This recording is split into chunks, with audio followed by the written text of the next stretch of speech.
कुशल हूँ आईसर भोपाल से और आज हम सिग्नल्स एंड सिस्टम्स कोर्स का मॉड्यूल 1.4 देखेंगे जिसमें हम डिफरेंशिएशन और इंटीग्रेशन के बारे में जानेंगे।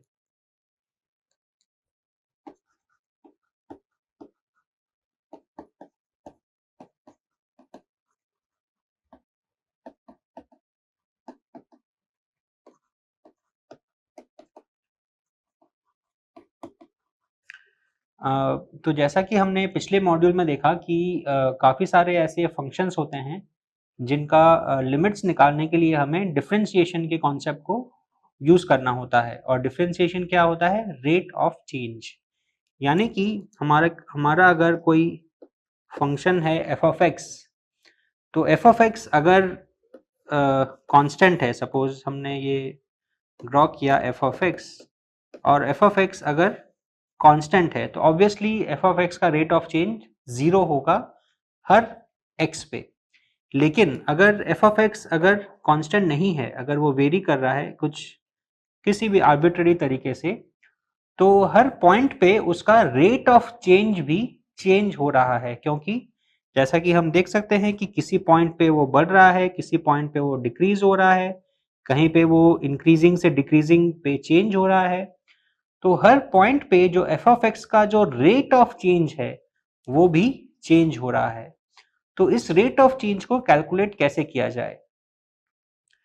तो रेट ऑफ चेंज जो होता है यूजुअली वो हम रेशियोज के माध्यम से कैलकुलेट करते हैं। रेशियोज किस चीज का?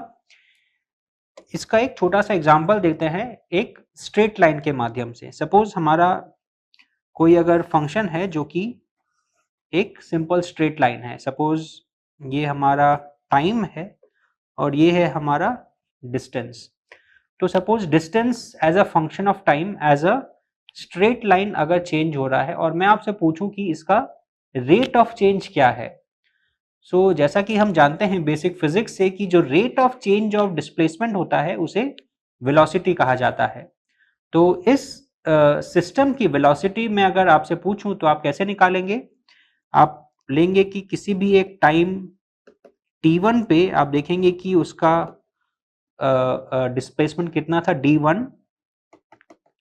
फिर यहाँ पे हमने कोई और एक टाइम लिया t2 और वहाँ पे हमने इसका देखा डिस्प्लेसमेंट d2, और इसकी जो स्पीड होगी वो होगी इस t1 से t2 टाइम इंटरवल में उसका कितना डिस्प्लेसमेंट हुआ। यानी कि जो इस सिस्टम की वेलोसिटी है that will be d2 minus d1 by t2 minus t1, और इसे हम कहेंगे rate of change of displacement. तो हमारा जो डिस्प्लेसमेंट है अगर वो स्ट्रेट लाइन है तो ये सिंपल सा फॉर्मूला हमें बहुत काम आता है rate of change of displacement यानी कि वेलोसिटी कैलकुलेट करने में। लेकिन अगर आप मान लीजिए कि आपका जो डिस्प्लेसमेंट वर्सेस टाइम का जो ग्राफ है अगर वो एक स्ट्रेट लाइन नहीं है, तो अगर हम कुछ आर्बिट्ररी फंक्शन लेते हैं जैसा कि हमने ऊपर ड्रॉ किया था कि जो इस सिस्टम का डिस्प्लेसमेंट है वो कुछ आर्बिट्ररी वे में चेंज हो रहा है, तो यहाँ पे हम अगर वही सेम प्रोसीजर अगर अप्लाई करते हैं तो यहाँ पे सपोज हम t1 लेते हैं और यहाँ पे सपोज d1 था, और यहाँ पे सपोज हम t2 लेते हैं और यहाँ पे पार्टिकल का जो डिस्प्लेसमेंट था वो d2 था। तो यहाँ पे अब अगर हम वही same d2 by d1 d2 minus d1 by t2 minus t1 का इसी फॉर्मूले को हम अगर यहाँ पे अप्लाई करें तो हमारे पास क्या आएगा कि t1 माइनस t1 से t2 का जो टाइम है उसमें पार्टिकल ने जो मूव किया d1 से d2, तो वहां पे उसकी एवरेज स्पीड कितनी थी। हमें इस फॉर्मूले को यूज करके किसी भी टाइम t1 से t2 तक की एवरेज स्पीड हम कैलकुलेट कर सकते हैं। लेकिन हम अगर जानना चाहते हैं कि t1 टाइम इंस्टेंट पे वो सिस्टम किस स्पीड से मूव कर रहा था, तो वो हमें इस सिंपल वे को यूज करके नहीं आएगी। हमें इसमें क्या चेंज करना पड़ेगा? जैसा कि आप सोच सकते हैं कि हम अगर t1 टाइम पे उस सिस्टम की वेलोसिटी या स्पीड अगर जानना चाहते हैं तो T1 और T2 को बहुत पास में होना पड़ेगा, क्योंकि अगर T1 और T2 अगर बहुत दूर हैं तो उनके बीच में बहुत सारे चेंजेस हो सकते हैं और उन चेंजेस को हम इस सिंपल फॉर्मूला के द्वारा कैप्चर नहीं कर सकते हैं। यानी कि हमें एक पॉइंट यहां पे चुनना होगा, इसे हम सपोज कुछ T1 plus delta T denote करें, जहां पे हमें उस सिस्टम के डिस्प्लेसमेंट को लेना होगा और इस डेल्टा T को हम जितना छोटा कर सकें, हमारी उस इंस्टेंटेनियस स्पीड की वैल्यू उतनी ही एक्यूरेट आएगी। यानी कि हमारा जो वेलोसिटी है एट टाइम T1, उसे हम लिख सकते हैं displacement at time T1 plus delta T minus displacement at T1 divided by the time interval. Time interval कितना है? Delta T। So delta T is equal to T1 plus delta T minus T1, बच जाता है delta T। तो इस equation में हम जब limit of delta T tending to 0 जब लेते हैं तो हमारा उस टाइम इंस्टेंट का इंस्टेंटेनियस स्पीड या इंस्टेंटेनियस वेलोसिटी हमारे पास आ जाता है और इस फंक्शन को हम डिनोट करते हैं as the derivative of displacement with respect to time, D prime of T. Usually ये जो प्राइम का नोटेशन है वो डेरिवेटिव को शो करने में काम आता है, D prime of T at T is equal to T1। तो अगर किसी फंक्शन का हमें अगर डेरिवेटिव निकालना हो तो हमें ये बेसिक डेफिनेशन यूज करना पड़ेगा और उसका लिमिट निकालना पड़ेगा, जिससे हमें डेरिवेटिव की वैल्यू पता चल जाएगी। उसी तरीके से जैसे हमारा ऊपर ये f ऑफ x फंक्शन था, तो हमें अगर f ऑफ x का रेट ऑफ चेंज अगर निकालना है तो उसी तरीके से हम क्या करेंगे, हम कोई पॉइंट x1 लेंगे और उसी के पास में एक x1 plus delta x point लेंगे और उन दोनों पॉइंट पे जो f ऑफ x की वैल्यूज है निकालेंगे, उनका डिफरेंस निकालेंगे, डेल्टा x से डिवाइड करेंगे और फिर limit delta x tending to 0 लेंगे। यानी कि हम लिखेंगे limit delta x tending to 0 f of x1 plus delta x minus f of x1 divided by delta x। ये हमारा हो जाएगा f prime of x at x is equal to x1। This is the derivative of x। अब यहाँ पे आपको एक चीज ध्यान रखनी पड़ेगी, जैसे कि हमारा ये फंक्शन डिस्प्लेसमेंट का जो फंक्शन था वो डिफाइंड था with respect to time variable. तो यहाँ पे हम जब ये प्राइम लिख रहे हैं तो that is derivative with respect to time, लेकिन यहाँ पे जो हमारा f है उसका जो आर्ग्यूमेंट है वो है x। तो यहाँ पे हम जब डेरिवेटिव का सिंबल लिख रहे हैं तो यहाँ पे जो हम डेरिवेटिव ले रहे हैं that is with respect to x। So ये वेरिएबल जो भी होता है ब्रैकेट्स के अंदर में, डेरिवेटिव हमेशा उसी वेरिएबल के रिस्पेक्ट में होता है। अगर आप किसी और वेरिएबल के रिस्पेक्ट में कर रहे हैं तो आपको वो एक्सप्लिसिटली बताना पड़ेगा।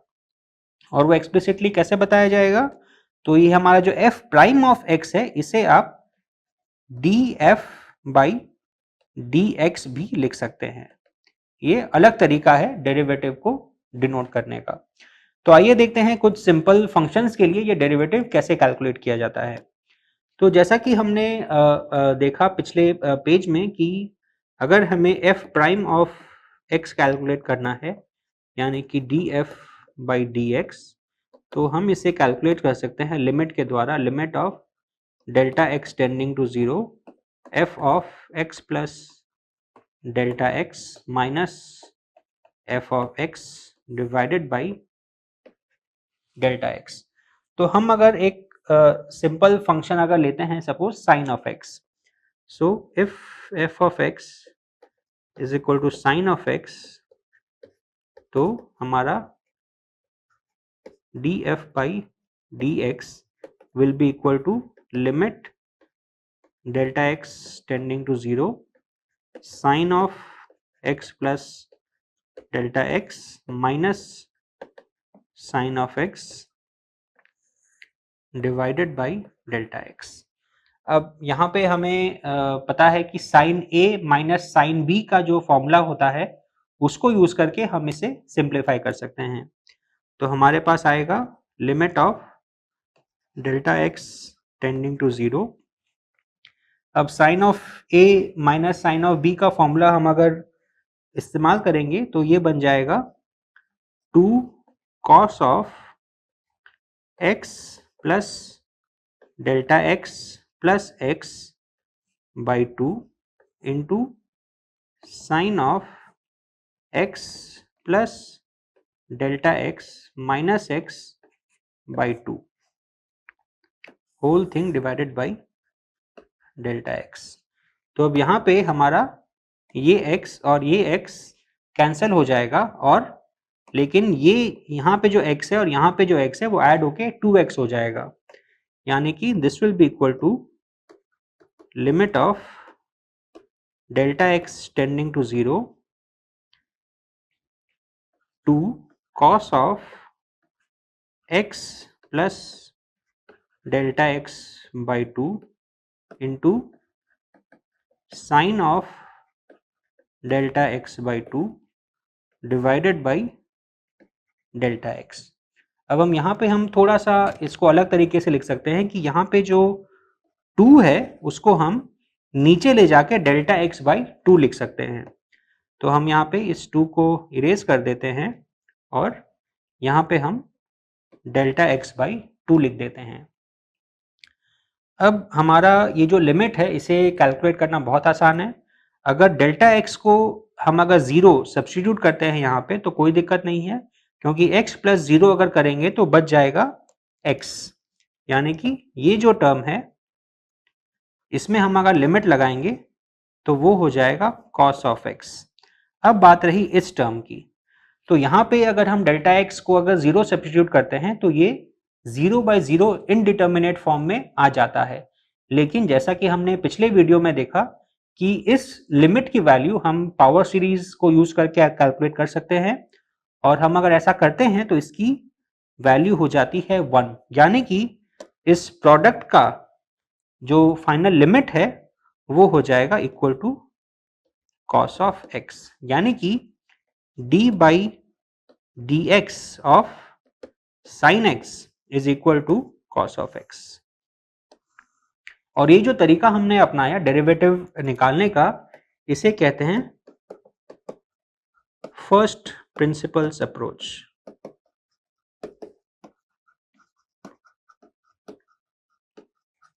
अगर कोई भी फंक्शन है जिसका डेरिवेटिव आप नहीं जानते हो तो आप ये स्टैंडर्ड प्रोसीजर यूज करके उसका डेरिवेटिव आप निकाल सकते हैं।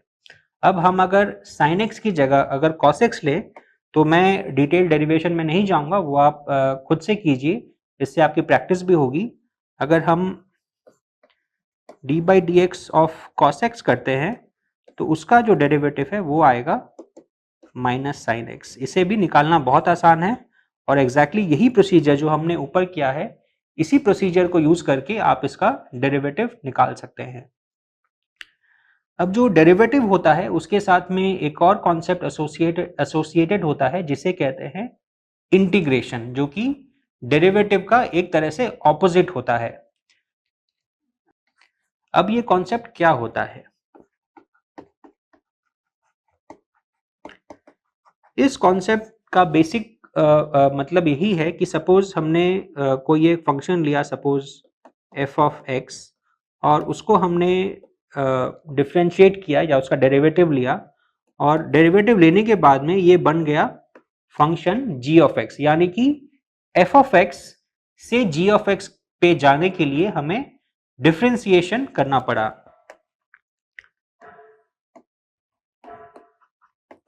या हमें उसका डेरिवेटिव लेना पड़ा।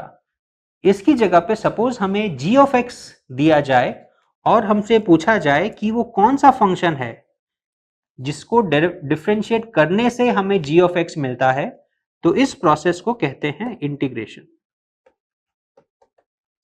So the derivative of f of x is g of x and the integral of g of x is f of x। यानी कि हम इसे इस तरीके से लिख सकते हैं that this implies f of x is equal to integral of g of x dx। ये एक नोटेशन है। इस d of x का यहाँ जो d of x लिखा हुआ है उसका मतलब क्या है कि हम ये जो इंटीग्रेशन कर रहे हैं, जिसे हम इस सिंबल के माध्यम से डिनोट करते हैं, ये जो हम इंटीग्रेशन कर रहे हैं वो हम x वेरिएबल के रेस्पेक्ट में कर रहे हैं। यहाँ पे हमारा g of x सिर्फ एक ही वेरिएबल का फंक्शन है, लेकिन ऐसा जरूरी नहीं है, हमारा फंक्शन कितने भी वेरिएबल्स का हो सकता है। इसीलिए यहाँ पे ये dx डिनोट करना जरूरी है कि हम जो इंटीग्रेशन कर रहे हैं वो किस वेरिएबल के रेस्पेक्ट में कर रहे हैं, ये हमें पता चल जाए। यानी कि हमने जो पिछले पेज में देखा कि d by d x of sine of x is equal to cos x, तो हम इसको हम इंटीग्रेशन के रूप में इस तरीके से लिख सकते हैं कि sine of x is integration of cos x, और जैसे d by d x of cos of x is equal to sine of x, उसी तरीके से is equal to minus sine of x, उसी तरीके से हम लिख सकते हैं कि cos of x is equal to minus integration of sine x dx। तो इंटीग्रेशन और डिफरेंशिएशन आपस में कॉम्प्लीमेंट्री इश्यूज है। तो जैसा कि हमने देखा कि जो डेरिवेटिव का जो इंट्यूटिव अंडरस्टैंडिंग है या जो फिजिकल इंटरप्रिटेशन है वो होता है रेट ऑफ चेंज। यानी कि हम जब f ऑफ x का d by d x calculate करते हैं तो एसेंशियली हम कैलकुलेट कर रहे हैं कि f ऑफ x किस रेट से चेंज हो रहा है। उसी तरीके से g ऑफ x का जो इंट्यूटिव अंडरस्टैंडिंग होता है वो होता है समेशन, यानी कि एरिया अंडर द कर्व। इसका क्या मतलब होता है, आइए हम इसे थोड़ा अच्छे से समझते हैं। तो सपोज हम कोई भी एक आर्बिट्ररी फंक्शन लें f ऑफ x, सिंप्लिसिटी के लिए हम उसे साइन ऑफ x लेते हैं, जिसका एग्जांपल हमने अभी भी देखा।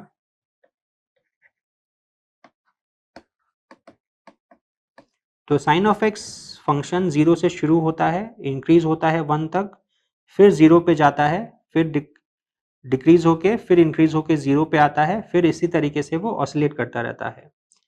इसी तरीके से फिर लेफ्ट हैंड साइड में भी वो डिक्रीज करके इंक्रीज करके फिर डिक्रीज करके इस तरीके से वो चेंज होता रहता है। और जो जीरो क्रॉसिंग्स हैं वो होती हैं 0, पाई, 2 पाई एंड सो ऑन, वैसे ही minus pi, minus 2 pi and so on. तो इसका हम अगर डेरिवेटिव लेते हैं तो वो डेरिवेटिव होता है cos x, जैसा कि हमने अभी अभी देखा। So d by d x of sine x is equal to cos x। तो cos x जो होता है वो 0 पे 1 होता है और फिर डिक्रीज होके, जैसा कि इस पॉइंट पे जहाँ पे हमारा साइन ऑफ x मैक्सिमम है वहाँ पे वो 0 हो जाता है, क्योंकि यहाँ पे आप देख सकते हैं कि यहाँ पे जो हमारा साइन ऑफ x है वो फ्लैट है, तो काइंड ऑफ कांस्टेंट है उस बहुत छोटे से रीजन में। तो उस पॉइंट पे हमारा cos x की वैल्यू विल बी 0। फिर जब हमारा ये पाई पे आता है तो ये हमारा मैक्सिमली नेगेटिव हो जाता है वापस से। फिर जब साइन ऑफ x फ्लैट होता है तो वापस से फिर वो रेट ऑफ चेंज उसका 0 हो जाता है, और इसी तरीके से हमारा cos ऑफ x चेंज होता रहता है। फिर वो मैक्सिमम पे गया, फिर डिक्रीज हुआ, फिर 0 पे आया and so on. Left hand side में भी उसी तरीके से वो 0 पे आता है, फिर वो नेगेटिव पे जाता है, फिर 0 पे आता है और चेंज होता रहता है। तो हम यहाँ पे देख सकते हैं कि हम साइन ऑफ x के डेरिवेटिव को हम as a rate of change interpret कर सकते हैं कि इस पॉइंट पे हमारा जो साइन ऑफ x का रेट ऑफ चेंज है वो है मैक्सिमली पॉजिटिव, क्योंकि वो इंक्रीजिंग है, तो इसीलिए cos of x is maximum 1। यहाँ पे sine of x almost flat हो गया है, तो यहाँ पे साइन ऑफ x का जो लोकल रेट ऑफ चेंज है वो 0 है, उसी वजह से cos ऑफ x इस पॉइंट पे 0 है। यहाँ पे साइन ऑफ x डिक्रीज कर रहा है, मैक्सिमली डिक्रीज कर रहा है, इसीलिए उसका डेरिवेटिव यानी कि cos of x maximally negative है, यानी कि यहाँ पे वो -1 है। फिर यहाँ पे साइन ऑफ एक्स फ्लैट हो गया है, तो इसीलिए उसका रेट ऑफ चेंज भी 0 हो गया है। यहाँ पे फिर साइन ऑफ एक्स का रेट ऑफ चेंज मैक्सिमल है और उसीलिए उसका जो डेरिवेटिव है कॉस एक्स, उसकी वैल्यू यहाँ पे पॉजिटिव है।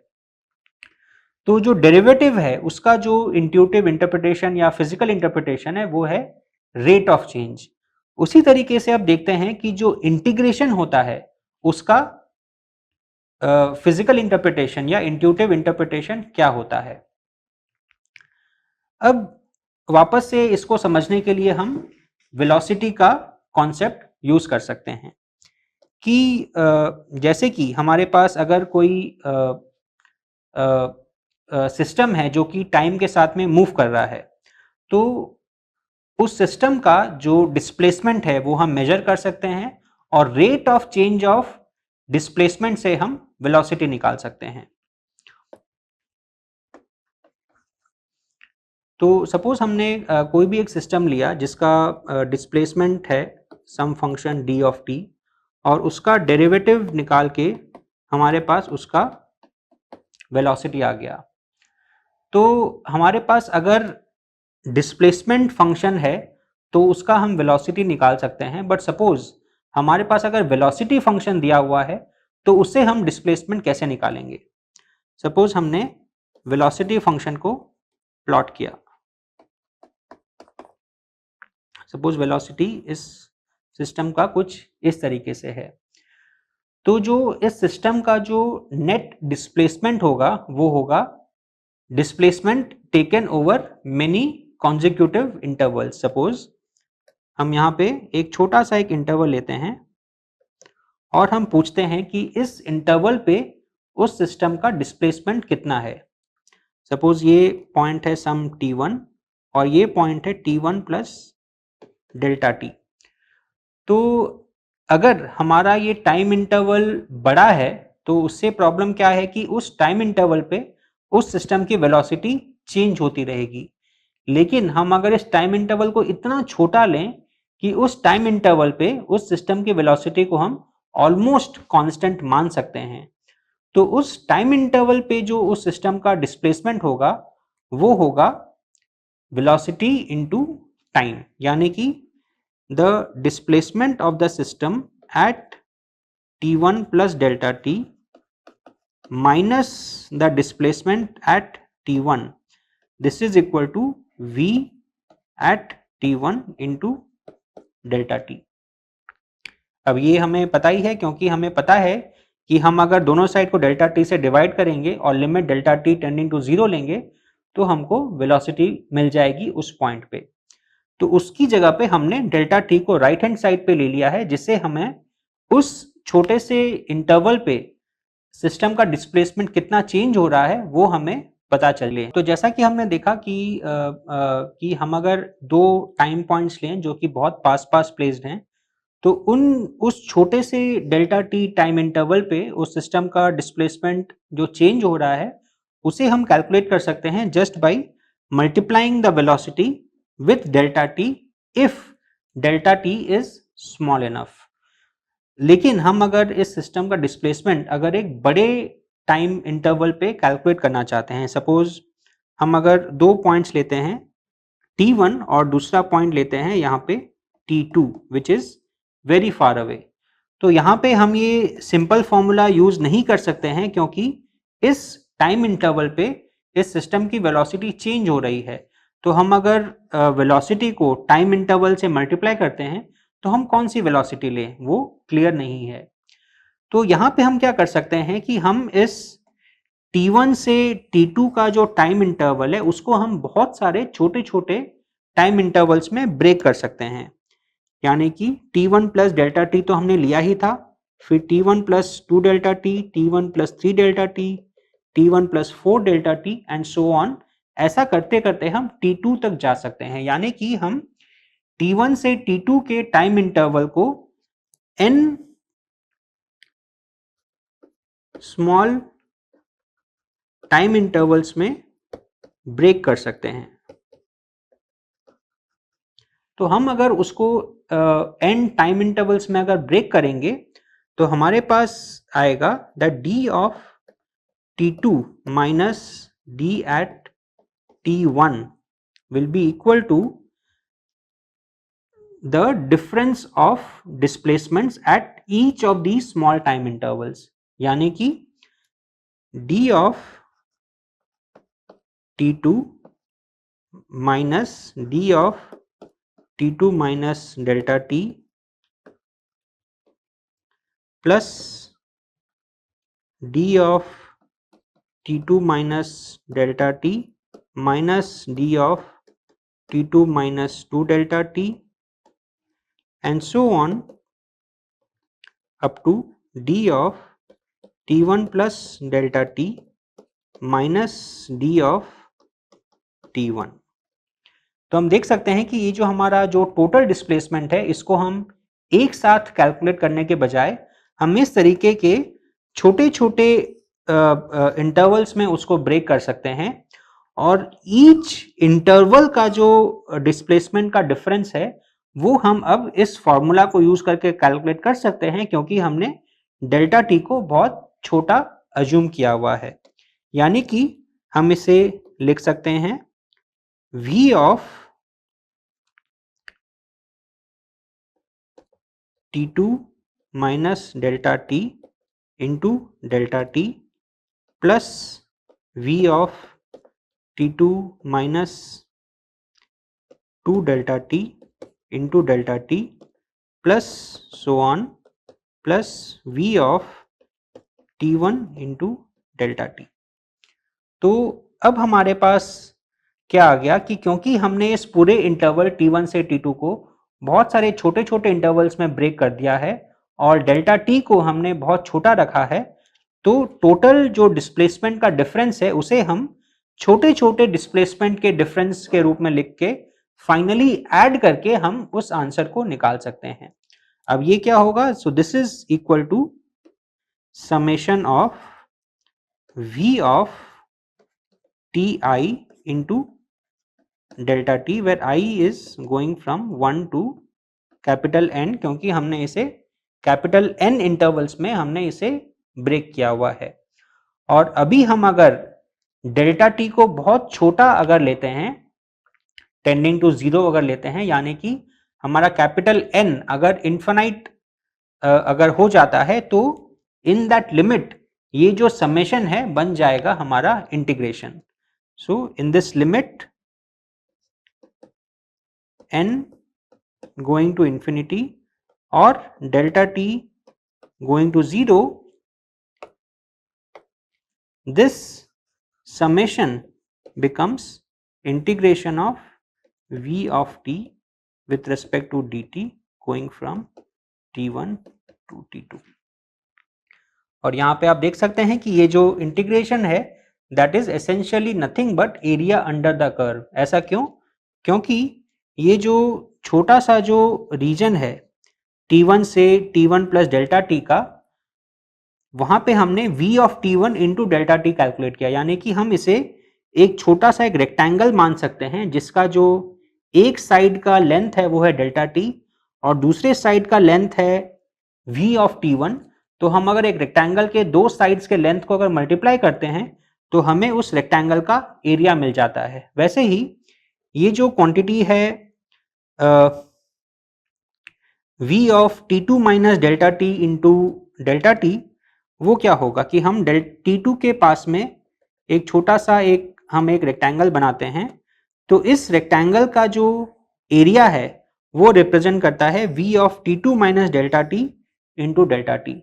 तो हमने अब इतने सारे रेक्टेंगल्स के छोटे छोटे एरियाज को जब ऐड किया तो हमें इस पूरे रीजन का जो एरिया है इस कर्व के अंदर वो एरिया हमें मिल जाएगा और उसे हम इस इंटीग्रल के माध्यम से हम रिप्रेजेंट कर रहे हैं। तो यानी कि जो हमारा डेरिवेटिव है वो डिफाइन करता है रेट ऑफ चेंज, कि ये गिवन फंक्शन एक पॉइंट पे किस रेट से चेंज हो रहा है, और जो इंटीग्रल है वो हमें बताता है कि उस कर्व के अंडर में कितना एरिया है from a point t1 to t2। तो ये डिफरेंशिएशन और इंटीग्रेशन दोनों आपस में कॉम्प्लीमेंट्री कॉन्सेप्ट्स हैं। अब जैसा कि हमने आपको बताया था पिछले मॉड्यूल में, जहाँ पे हमने लिमिट्स और कंटिन्यूटी के बारे में सीखा था, कि जो लिमिट्स का जो कॉन्सेप्ट है वहाँ पे कई बार इनडिटर्मिनेट फॉर्म्स आ जाते हैं। तो जैसा कि हमने देखा था कि कुछ कुछ जो लिमिट्स के कॉन्सेप्ट हैं, जहाँ पे सपोज हम ले रहे हैं limit of x tending to a f of x by g of x, तो कई बार क्या होता है कि ये 0/0 के फॉर्म में आ जाता है, क्योंकि f of a is equal to 0 which is equal to g of a। तो इसे हम एल हॉस्पिटल्स रूल के द्वारा हम सॉल्व कर सकते हैं, और हम लिख सकते हैं this is equal to limit of x tending to a f prime of x by g prime of x। तो अब क्योंकि हम डेरिवेटिव का कॉन्सेप्ट हमने समझ लिया है, तो अगले मॉड्यूल में हम इसका प्रूफ देखेंगे और देखेंगे कि ये किस तरीके से डिराइव होता है। Thank you.